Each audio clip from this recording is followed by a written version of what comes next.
Hey y'all, this is Big Country with Big Country Survival. Happy November 4th, y'all. Alright, so this is a video response to Staff Sergeant BA over at Step 1 Survival. One gun, one knife challenge.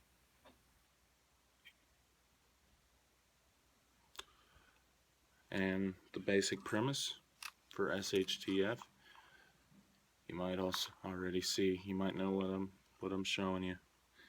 The basic premise anyway is SHTF happens, pick your SHTF scenario, you got one gun, one knife to get you through it.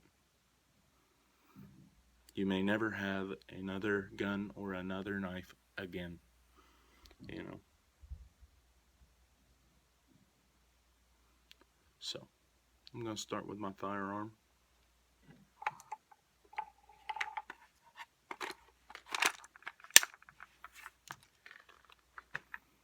Romanian Wasserton AK-47.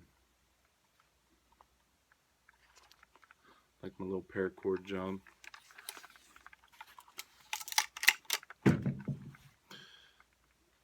Why am I going to choose this rifle?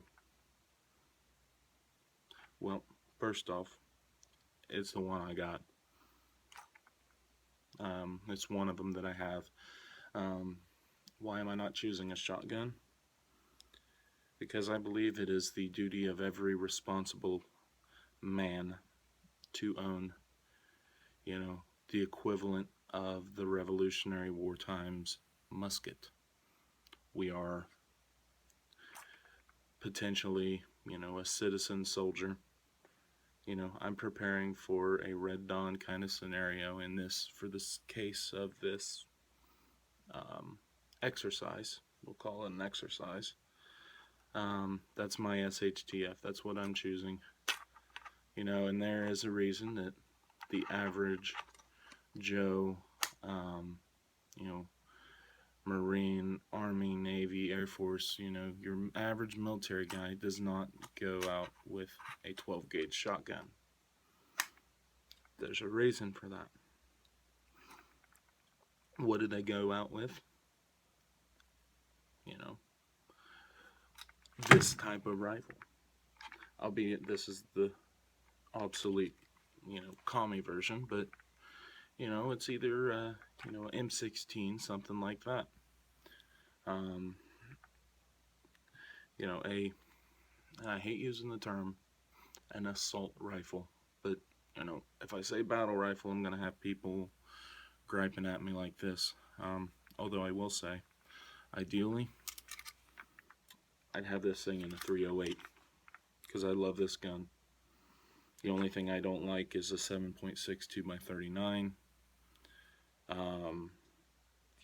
It's pretty much made for this and, the SKS. And, we get ammo cheap. It's mainly, Russian surplus. That's the only thing I don't like about it.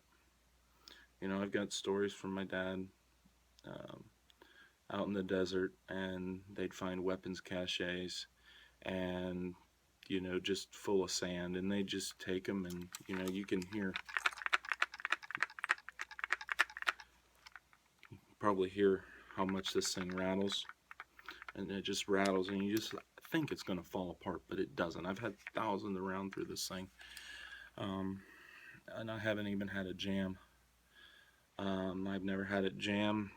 I've not even had a misfire or anything. I've never had it. Every time I pulled the trigger on this thing, there's been a bang. There's never been an issue. Like I said, I've had thousands of rounds through it. But he said they'd take them and they'd shake the worst of the sand out, and they just sounded terrible. But when they pulled the trigger, full automatic, boom, going, gone. And you see, I'm not going to disassemble it here for the sake of this video, but there's not a whole lot of moving parts. There's not a whole lot of parts to this thing. Really, when you field strip it, it's pretty simple. And mine actually has the cleaning kit built into the buttstock and the ramrod. It's got a little toolkit in the buttstock as well as the cleaning kit.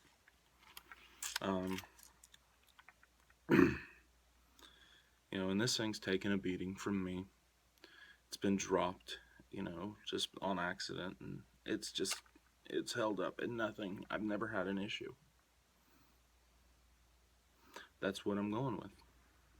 It's, as far as what I've got, this is what I'm taking. This is what I'm taking.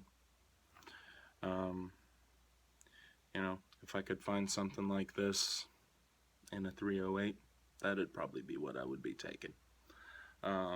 Shoot, even if I could get one of the Sega 12s, I might choose that, but probably not. Probably still kind of like a rifle.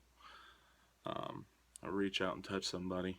I mean, I'm getting, you know, 1-2 inch groupings with iron sights at like 100 and 150 yards, which, considering this is designed to hit a man-sized target, I think that's pretty good. It would definitely be a bad commie. Kill the communists with their own weapon.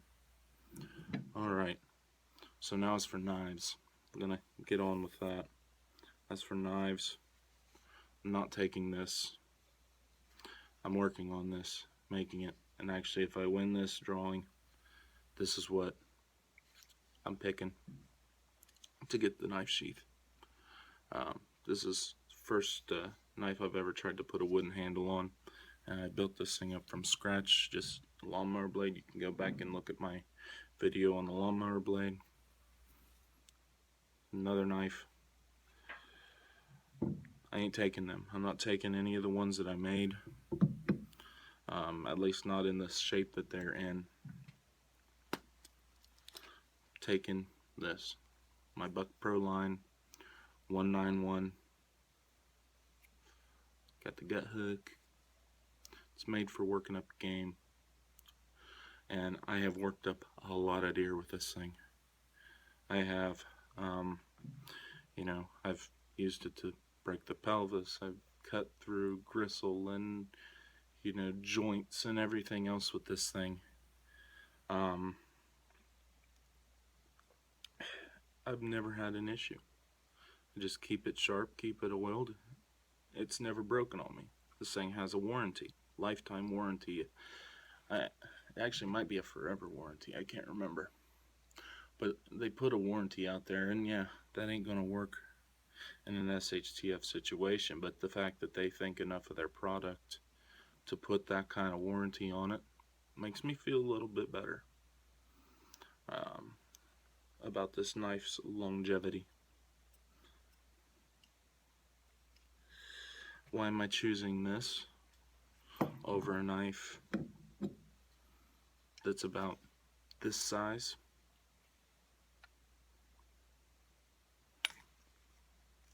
It all comes back to something that my dad taught me. Everything, well, like 98% of the jobs you can do with a knife like this, you can do with a knife like this. 98% of the jobs that you can do with a knife like this, you know, the smaller, more detailed work, it's a lot more difficult to do with a knife like this. There's a lot of truth to it. There's a lot of truth to that. I've seen it proven. And that's just, you know, my philosophy on it. But so I'm taking this. I'm taking this little honey. If I have to choose, that's what's going. Yeah, I'm not going to be batoning wood with this. That's what I have a hatchet for. I'll get into hatchets in a later video. Haven't really talked about them a lot. Anyway, kept y'all's time long enough. Again, go check out Staff Sergeant BA over there at Step 1 Survival. Good channel, good content, a lot of good thoughts on, you know, stuff in general.